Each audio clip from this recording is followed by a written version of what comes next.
I'm Jordan. And I'm Rosanna. And on this podcast, we explore how to take life off autopilot and relentlessly pursue a life worth living together. Welcome to Season 2, Episode 2 of the Relentless Pursuit podcast. Today's episode is titled Speaking Their Language. Speaking their language. So I wanted to start off this episode with a funny story. And I think you might remember this because when I first came around to your family, you were rather Italian. And I know you refuse to speak Italian, but your family will speak it pretty frequently. And so I decided when I went off to college that I would secretly take Italian class as like my required language for school. Do you remember this? I do remember this. And then like a year or two later, I had learned as much as I could that I could like somewhat listen and somewhat speak. So I started trying to speak Italian with your family. And we realized really quickly that the Italian that I learned was like this standard, almost like this school language kind of Italian. Actually, it wasn't, you're making it sound like you learned the wrong kind. You actually learned proper Italian. I learned proper Italian. That people in Italy now speak. They speak proper, like formal Italian. Mm-hmm. And what my family spoke was... like this heavy dialect Italian. Dialect, right, dependent on the region. So my dad's family's dialect was even different than my mom's family's dialect. So you would learn Italian and one word, and my grandma would pronounce it one way, mm-hmm. and my dad would pronounce it another way, and you pronounced something completely different. Right, and then I would argue, I would argue with them, like, no, this is how you pronounce it. And then I realized, when you had relatives actually visit from Italy, I could understand them better than I could understand your family. And so the whole experiment really didn't work out that well.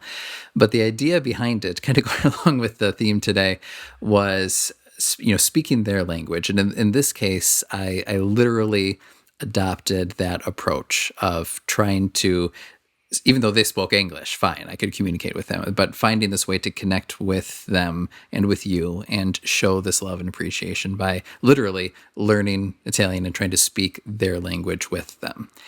And I think that's a big thing, because when you go out of your way to speak someone's language, you're doing way more than just trying to communicate with them. Like, you're trying to like acknowledge who they are and mm-hmm. where they come from.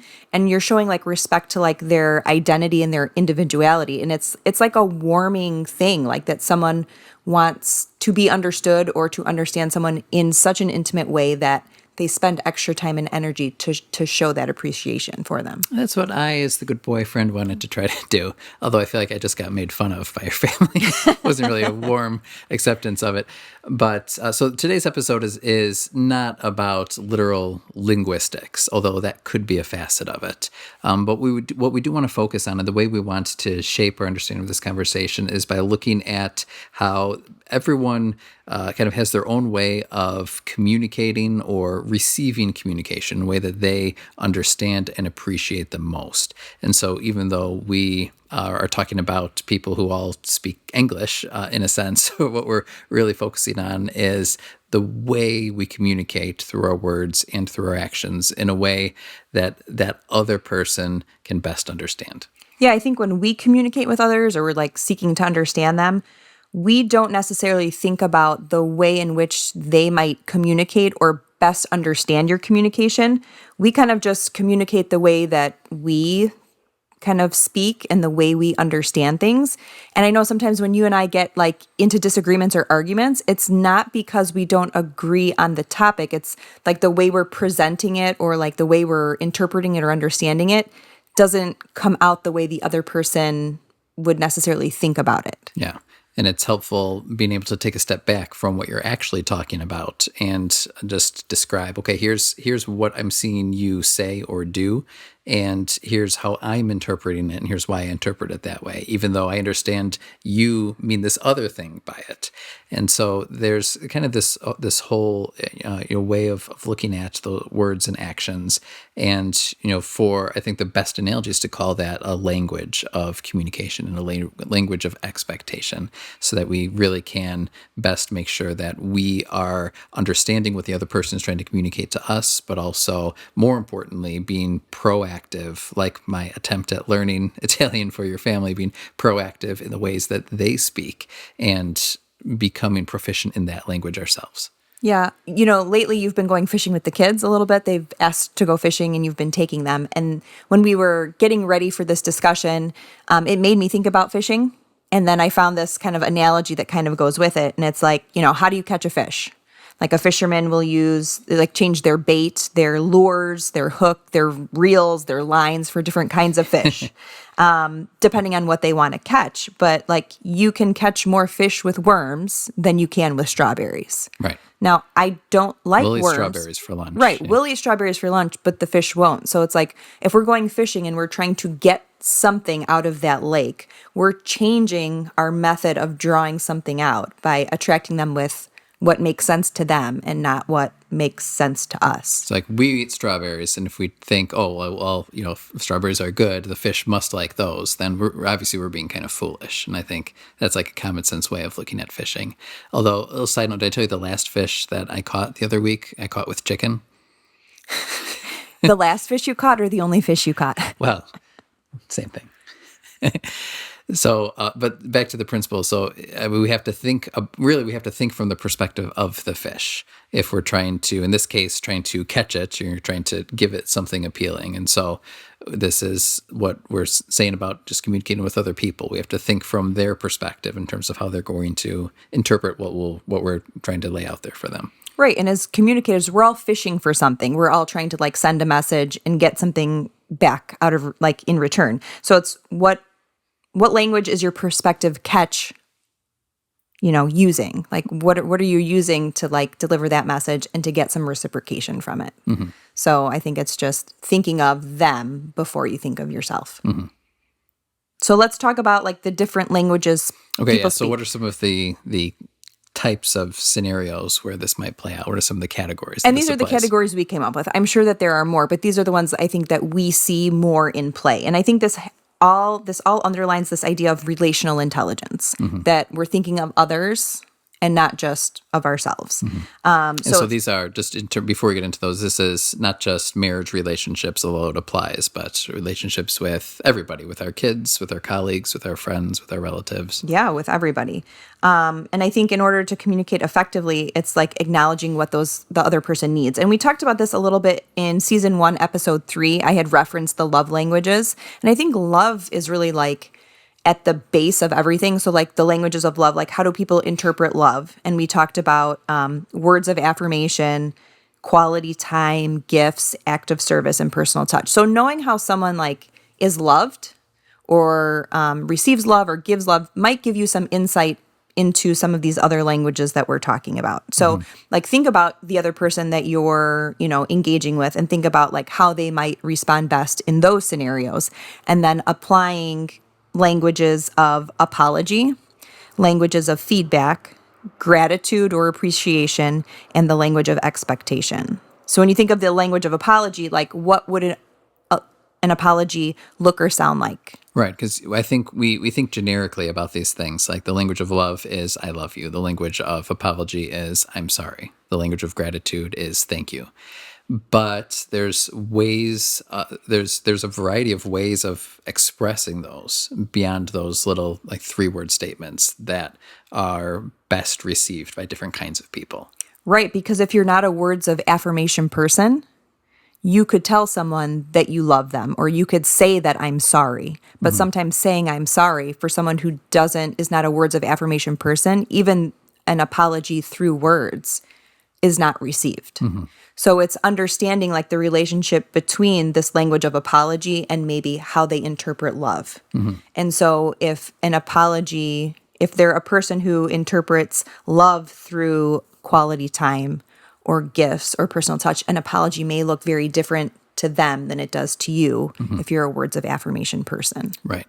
And so maybe a good first step for any of our listeners is if you haven't read Gary Chapman's The 5 Love Languages, that's I would say, as best as I'm aware, that's one of the first sort of mass cultural introductions of this concept of communicating the same thing but in different ways depending on the person, and so that focuses on love. But there's all these different kind of lays a foundation for understanding all these different ways of communicating for whatever it is that you intend on saying.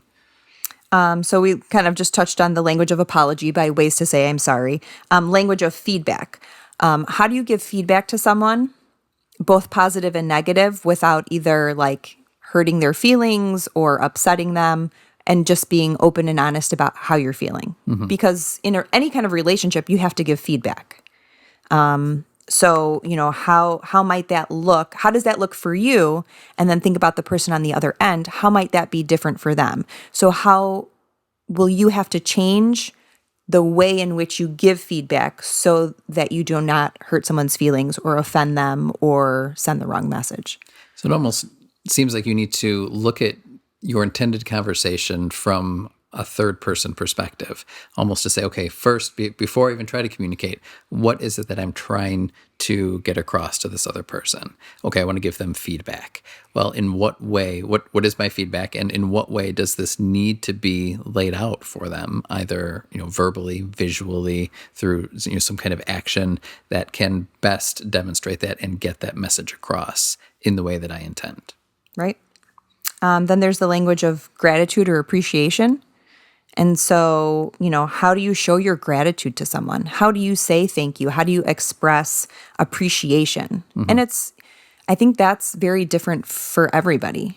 How would you best want people to show you gratitude or appreciation? Right. And well, I think that's a challenging thing, is that people operate with these assumptions or expectations about how they ought to be communicated with without even realizing, because asking me that question, I could probably answer it, but at the same time, it's difficult to say, like, this is how, because it's not something that really comes to the surface of our consciousness. Do you understand what I'm saying? Yeah.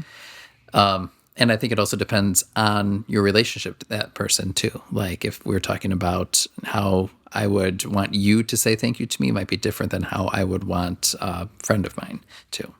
Okay. Well, and I'm thinking, I worked a wedding yesterday, and throughout the week, the bride and I were going back and forth.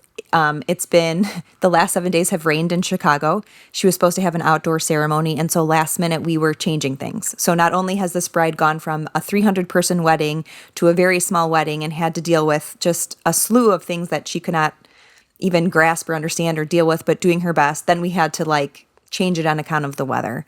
And as we were talking through things this week, she was so just appreciative and giving so much gratitude for all of the extra work and the extra time. And she was like, I don't feel like I could ever repay you. And part of it was like, well, this is my job. Like, this is what you pay me for. So there's no extra thanks needed. Like, for me, it's like, in my job well done, I feel like I've mastered something.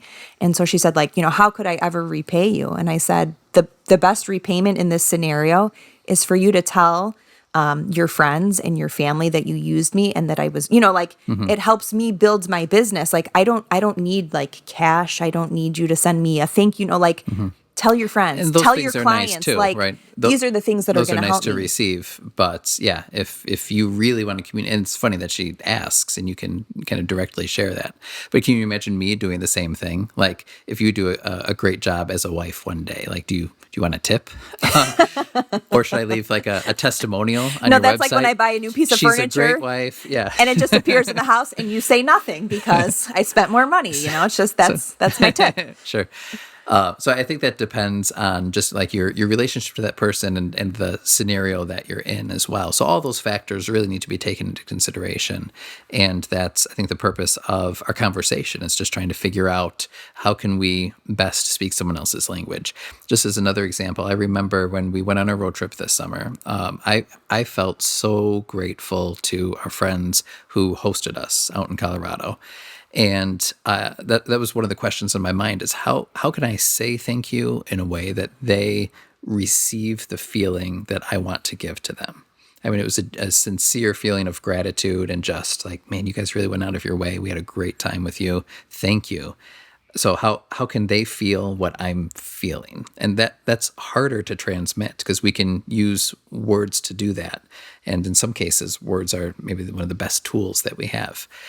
But I also knew, knowing our hosts, that just saying that would, I think, get the message across. But I don't know if it would have transmitted the feeling that I wanted to give to them at the same time. So that's one of those scenarios where I was engaging in really trying to figure out what gratitude language they speak and trying to decode that and figure out how to communicate that to them. Okay. And then the last language that we had talked about was the language of expectation. So like as an individual, how do you communicate your expectations? And then like even acknowledging, do you even communicate your expectations at all? Or is this a guessing game for the people who are around you? So like how do you communicate expectations, and how do other people communicate expectations? Right. And if they don't, trying to figure that out. And the only really way to figure that out is to have a conversation, which we were talking about earlier is uncomfortable. It's hard. Yeah. I don't know if that's the only way, though. So maybe we'll explore that a little bit more in our question section. Okay. All right. So I want to pick your brain on that. So maybe as one more illustration before we get to our questions, and I hate to do this, but I love to do this at the same time. I'm going to bring in The Godfather again because, and I think the reason why we reference it maybe more than any other film is because it is ultimately a story about family, amongst many other things that take place in the story. So in the very opening scene, go watch this, guys. There's this long explanation from an Italian baker, I think, about something bad that happens to his daughter.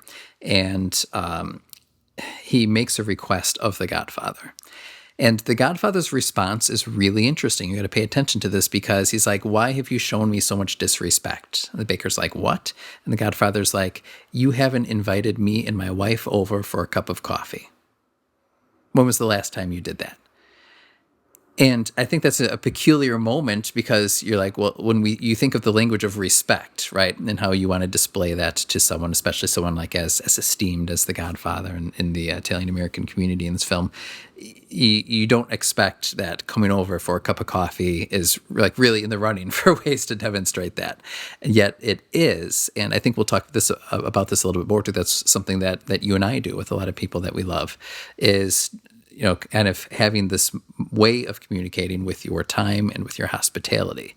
And that's really what the Godfather in that instance was looking for, in a way that he could have reinforced that relationship with the baker before the baker had made this request that he had. Well, and that makes sense to you and I because we see that similarity like in my family and like where they come from, and that like a sign of respect, a sign of gratitude, a sign of like expectation and apology is all about like spending time together and having a cup of coffee or having dessert together, or sharing a meal together. Right. And so that's like something cultural that like makes sense to us. So sometimes if people watch that, maybe that doesn't make sense to them.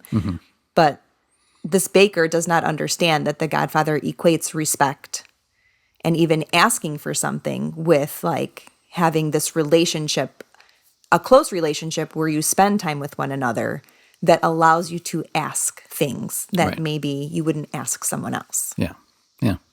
So I wanted to throw that. We'll put a link to that scene in the show notes as well. But pay attention to that because that always stood out to me as really peculiar way of the Godfather, speaking about how respect is transmitted, and it's something that certainly we can relate to. But makes me think of just this idea of speaking the language of others around you. Yeah, it goes back to that relational intelligence, knowing the other person enough to know the way that they receive love, and then making sure that you're communicating in such a way that like hits those areas for them, that you're not speaking to them the way that you would speak or receive something, but that is more focused on the other person than yourself. All right. Time to ask some questions. You want to dive in? Let's explore. Who's first? I think you should go first. Well, you know what? Sometimes I want to go first, No, but then this is right up your alley. All right, I'll start with start slow, nice and easy. right. Go easy on me. All right, I actually have two. My first two questions are kind of related, so I'll start with this one. All right, so you talked about how our tendency is to like speak our own language, right? It's to just communicate how we assume everybody does. So I guess my first question is, how do we become aware of our own types of communication, our own expectations, and how do we, I guess, on top of that is how do we become aware that the person we're communicating to doesn't speak the same way? You know what? I think that for a very long time, I wasn't even aware of the way that I communicated. Like I think you naturally communicate a certain way. And I remember both my mom saying this to me once and you saying this to me once. Obviously, my mom has known me for 37 years. You've known me for 22 or something. And the first time you guys said it, I remember almost being like a little offended or caught off guard. Wait, we both said this? Well, yeah, they said this to me at different times, and I never really understood what you meant at first until I like stood back and thought about it. And it was basically like when you communicate, you just say what's on your mind. You have no problem speaking up, and you will communicate how you feel. And oftentimes, you don't consider how the other person might feel when you say it. And I was like, oh boy, and it like. I was a little bit older, like when it made sense, and you guys telling me that wasn't to hurt me because you both clarified it with you never mean something mean to anybody, and it's never to hurt anyone, but you will just like you will give a gut reaction, and it might surprise the other person, but people understand you well enough to know that it's not ill-intentioned. It's not meant with like. Because you want to hurt somebody or because you're mean. But that's you'll just respond. You just get it out there, yeah. And like you put it out there and then you're done. There's no like. Yeah, and I feel like this is often like a common dichotomy in marriages. At least I've heard it anecdotally. Is like there's the one person who just anytime they're frustrated, they just let it out, and the other person is a little bit more like, "Oh, what's wrong? No, nothing. I'm fine. No, really." You got to like coax it out of them a little bit, And I'm definitely the internalized and brood, and you got to coax it out of me. But that is definitely one way that you communicate. Yeah, and not to say that like I'm a mean person all the time or that I'm always just like being nasty. I never have to wonder what you're thinking. And that's what my mom says. You know what, Rosanna? We never have to wonder what you're thinking because you will just tell us. And so like listening to others around you, like just by being around you, you don't have to always maybe even know or realize how you are, but having enough trusted people around you who can tell you who you are when you don't necessarily see it. And so that's often like remembering those things has often made me kind of stop and pause sometimes when I do want to like speak or react to like, maybe I need to be a little bit slower. Maybe I need to process it before I let anything out. Because if people don't know me like you or like my mom, they may misinterpret what I'm saying. I found that helpful from my end too, because there's certain things that I have done just because that's how I see the world. That's how I do it. And you're helpful in just helping me see like someone else's perspective, and knowing that if there's a way that I do want to get something across, like the approach I'm going about it is a very Jordan kind of way of doing it, but there might be a better way. So I guess your answer to this question is having people in your life who can kind of observe you and speak to the ways that you're communicating certain things to let you know, for better or worse, this is how you're communicating it. And then you can become more aware of that. So if you're in a circumstance where you feel like the other person is not going to receive whatever message you're trying to send them in the same way, then you can be more cognizant of that. Right. Because the people who know you, like know your intentions and know your heart. And so even if you do say or do something, like they know how to like put that in the context of who you are and what you're about. But somebody else may not see that. So it's like a good way to kind of like, how do I be true to who I am, but also like filter and not unwillingly offend or upset somebody by responding in a way that they might not be comfortable with or understand because they don't understand who you are yet, like in a newer situation. All right. So what about like, let's go back to our Colorado trip, and I wanted to show gratitude. So how do I take myself through that process of just figuring out how best to express the kind of thing that I want to express to someone else? Well, I think part of it is just considering the other person. Like, because you might say, oh, I would just tell you thank you. Just write you a nice note, maybe. Okay, so but that's different than just saying thank you, right? Because like right before we leave, we could have said nothing the whole time, be like, "Well, thanks for having us." To me, that falls like a little flat. Like I don't think I've really been much of a words person, Yeah.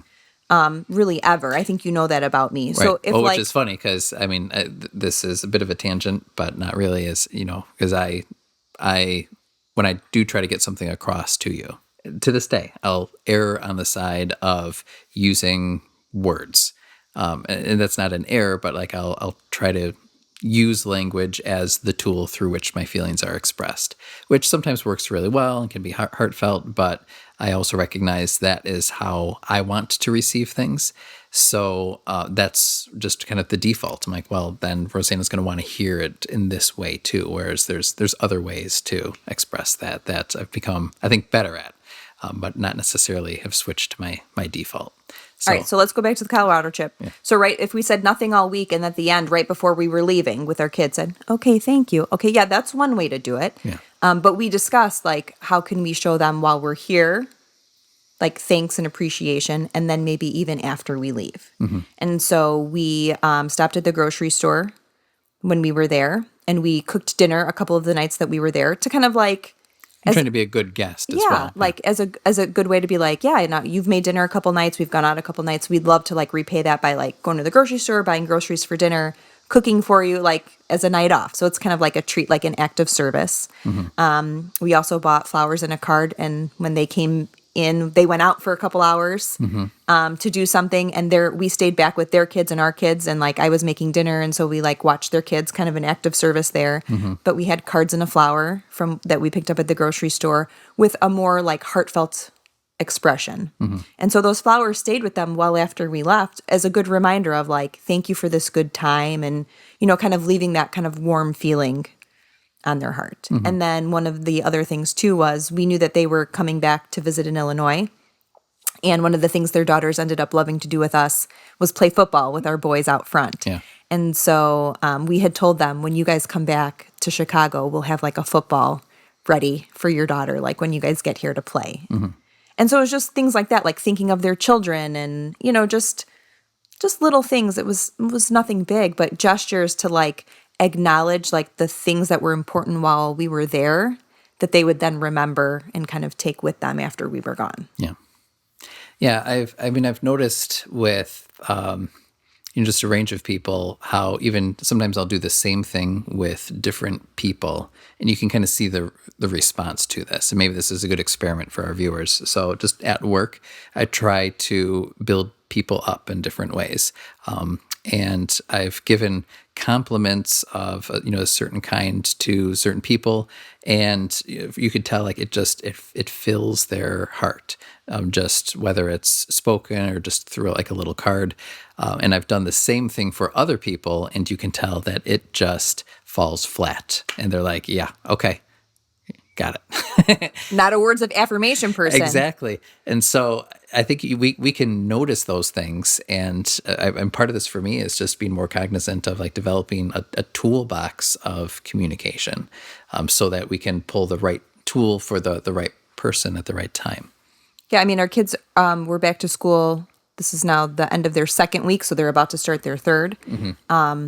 Kids are online learning, so it's an e-learning from home platform, very different than how they ended the year last year. Teachers have been working a ton.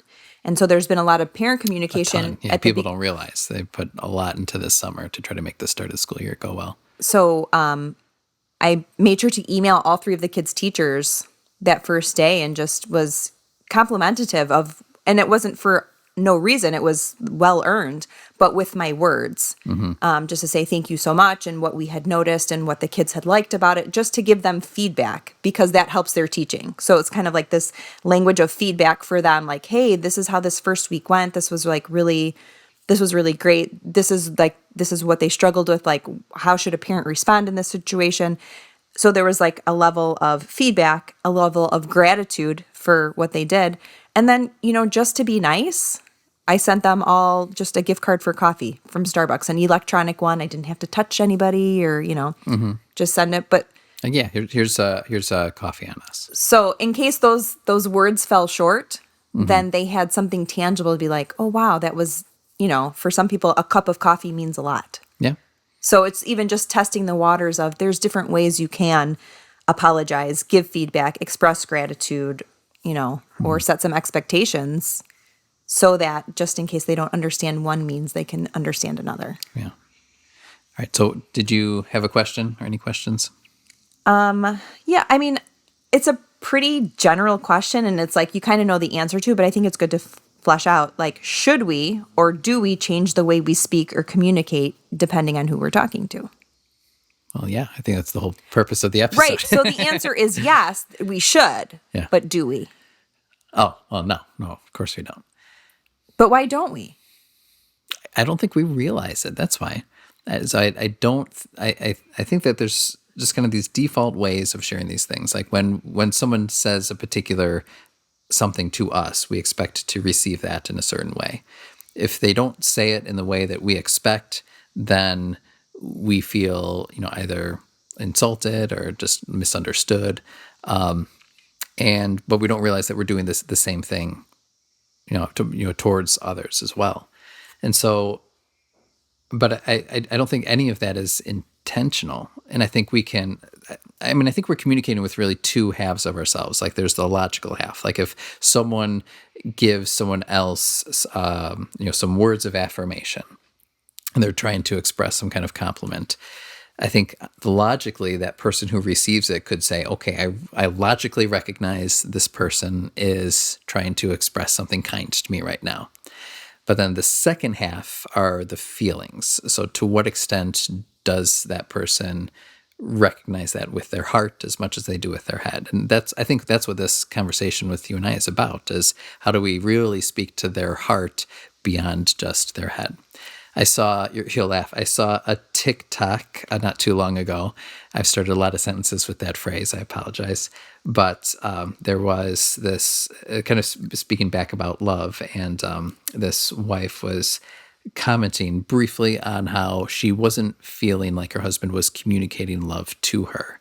But then again, she had kind of followed him around and filmed him for a day. And so you see this on the short TikTok, and you see him just doing like a ton of stuff around the house. He's like fixing stuff, painting stuff, taking out the garbage and doing all kinds of things. And then, hashtag swoon. Right. For me. Exactly. And then she realizes that she's like, well, maybe, after I actually observe his actions throughout the course of a day, like maybe he does love me, but he's just saying it in this different way. And so she's trying to read someone else's communication to her, and recognizing amidst that they're both saying the same thing, but not speaking the same language to one another. And it has to do with that language of expectation. Mm-hmm. So like they're obviously not speaking that same language. She's not setting her expectation for like the way in which she wants to like receive love from him. And so then there's some miscommunication there. Right. But that short TikTok, that had a happy ending in a sense, but you wonder, like, to what extent are people trying to say the kind of thing that they want to someone else, and it's just, they might as well be speaking like French and Arabic to one another, just because there's really no relation between what they're actually saying. So you're even saying that there's a head and a heart distinction here. Yeah, like we can't help the way we feel or the way we need to be communicated to, because like that's the way that we're kind of like wired and woven together.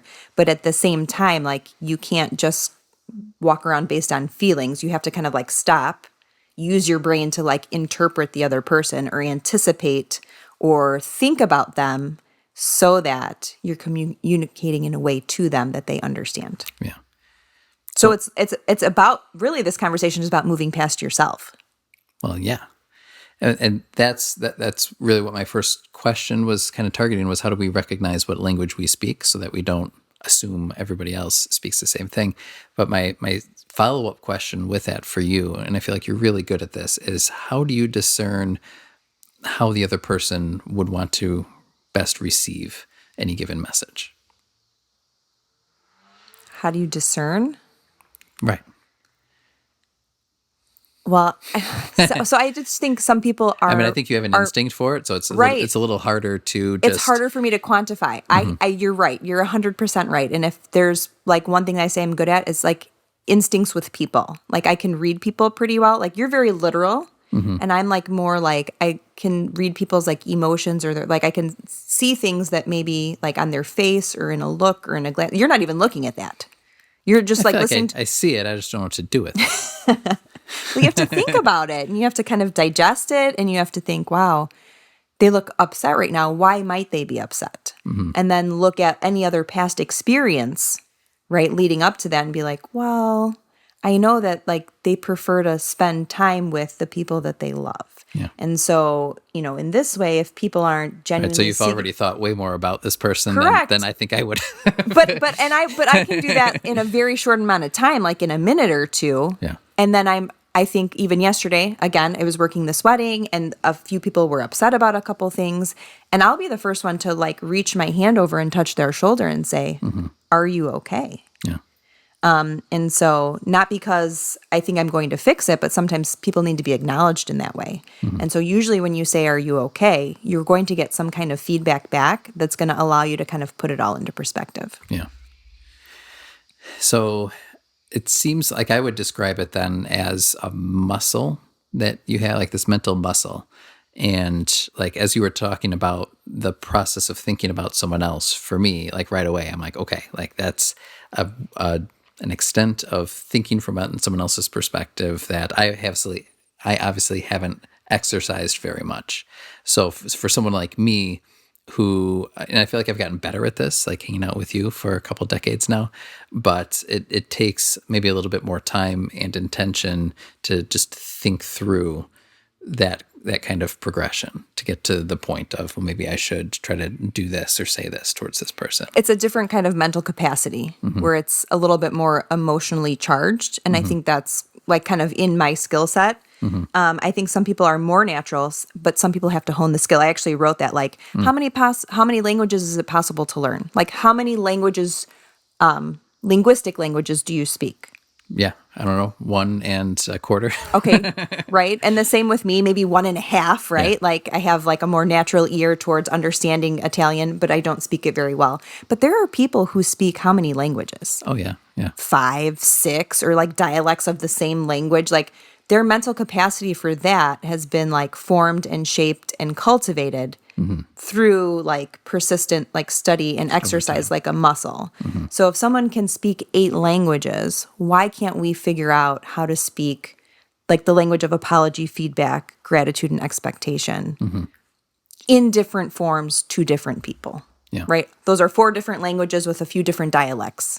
But like you have to cultivate that. You have to practice it and you have to intentionally set your mind to do that.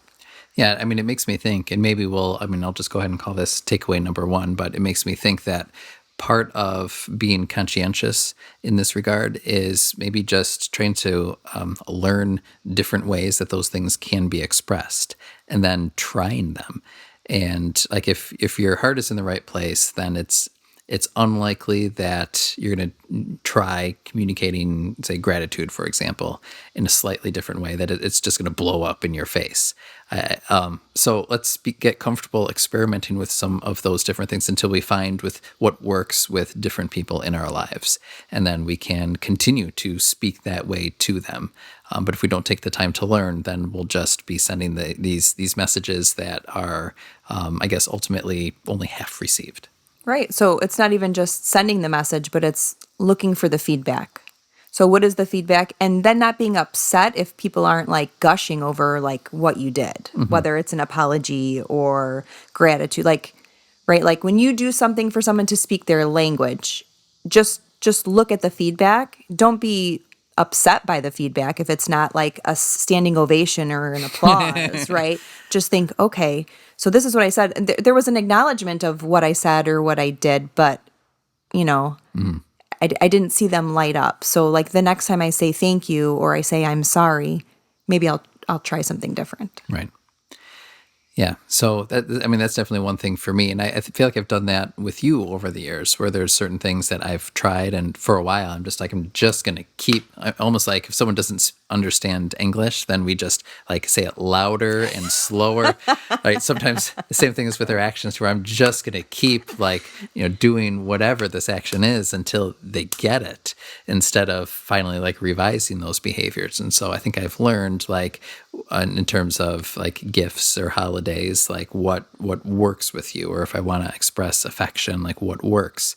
And then I'll admit, like it can be tough sometimes because it's a little bit outside of our comfort zone, where to me it's like, well, this is not really innate. This is not the way I feel like I should be communicating this because it's a little alien to me, but to this person it matters, so I'm going to do it. And that's what I've learned with you over time. Okay, so okay, no, I'm like so excited about this because, all right, I've already said this. It looks like you're going to say, but no. I worked a wedding yesterday. I was gone all day. I was gone like 13 hours, and you spoke the language of love to me yesterday very well. For not just love, but like appreciation, and it's not the language of being proud, but I think it has to go along with love. Okay, so you worked all week. Saturday is, like your day off. I'm working. I'm working all day. I've been kind of working on this wedding all week. So you swoop in and you are dad all day, and I don't have to worry about where my kids are or if they made it to piano lessons, or like, obviously you're my husband and you're their dad, so you're going to do that. But I come home at like 11:40 last night, and when I go up to bed, I walk into our closet to like get rid of my dirty clothes, get some fresh pajamas out. And I look down and there is a stack of not only washed, but folded laundry. And it's like all my laundry that was overflowing in the hamper before I left. And there it is, just like fresh and neatly stacked for me to just like those little things. Put like away. You're not asking for tons, Yeah, but sometimes a little thing. We've been married 14 years. Yeah. I never saw you do the laundry. Like, I've seen you fold it occasionally if I'm like stressed or like complaining that nobody helps me. That's the yin and the yang of the balance of household duty. And then, the kids this morning told me that like, yeah, dad grilled this and we had this. Like, it wasn't like you went out and like just got fast food, but like the kids ate well, and then you repainted our bathroom, and like all while I went to work. And it was just like, I felt so very like loved and respected and taken care of, because when I came home, like none of those things were like an issue or a worry to me. And I was like, like you could have said that you were proud of me, but like it almost even meant more that like you handled it. And then like there was these like nice little love gifts for me. And I felt like supported. Like, so when you say, yeah, you can take on more if you want to, I'm here to help balance this. Yeah. Like it meant a lot to me. Sharing that. Yeah. And that's what I was trying to communicate. And I think those are just practical things to take care of anyway. But knowing like especially when you're out of the house, it's my chance to maybe do something that would make you smile when you came home. So that was part of right. the But you could have brought flowers and like written me a little card like, I know you nailed it today. I'll see you in the morning. Like also nice, but like that pile of clean laundry. I could have given you a tip, Yeah, left some cash on the could counter. have left a review for you on Yelp. Yeah. Yeah, and I think that is something that we hone with one another because we spend so much time with one another, and obviously like talking about it over the years. And I think that goes back to like the idea of the cup of coffee as well. Whereas with certain friends and with certain family, that is just like part of the medium of exchange between us. Where sometimes we invite someone over for coffee. We don't actually even have coffee with them because that's not the point. The point is just to have sort of like this informal time where we can, chat about whatever's going on in our lives. And I think with other people, that same sort of concept is equally appreciable, but maybe takes like a slightly different form. Like, let's go play with our kids at the park, or it's a little more side by side than face to face. Right. So it depends like what it is, but kind of learning like, all right, if we want to spend time with someone, if we want to show them respect and appreciation and friendship and admiration, or fill in the blank with what you're trying to show, like there's certain ways to just experiment with showing that. And I think like learning what you want to say and who you're saying it to are just part of this process of becoming that loving kind of person who's really getting their message across to the hearts of the people that we're communicating with. I think that's a perfect way to sum it up. Yeah. Well, thank you for your words of affirmation. All right. Where do you want to end? I don't know. You want to just kind of wrap it up here and just kind of like that final takeaway? Or was the final takeaway the takeaway that you expressed a little bit ago? Yeah, my takeaway is that we need to kind of listen better to what other people, or just pay attention better to how other people are going to receive messages, and then even experimenting with different ways so we can build this tool belt of ways to communicate to a range of people. But maybe you've never thought about that. Like maybe you've never thought about like, this is how I say thank you, or this is how I say I love you, or this is how I apologize. But maybe it's time to take an inventory of like, what are the ways that I use that? Like, what are the tools that I use? And maybe it's just the same thing for everybody. And then acknowledging that you have a lot of different people in your life, different kind of relationships, and they require a different kind of language. Yeah. Yeah. I think that's it. All right. All right. Anything else that you wanted to make sure that we included? Any other Godfather references we got to get out of our system? No, but people are going to make fun of us because every reference is the Godfather. I think so. All right. Well, thank you guys so much for joining us today. And I hope you were able to get as much out of our conversation as we have. And we look forward to hearing more from you as the week goes on.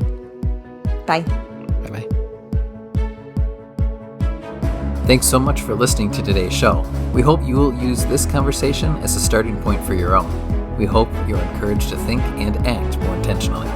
If you want to learn more, you can visit our website, therelentlesspursuitpodcast.com, where you can find notes on today's show, plus additional blog posts, and you can subscribe to our free members list. Please subscribe, leave a review, and share with your friends.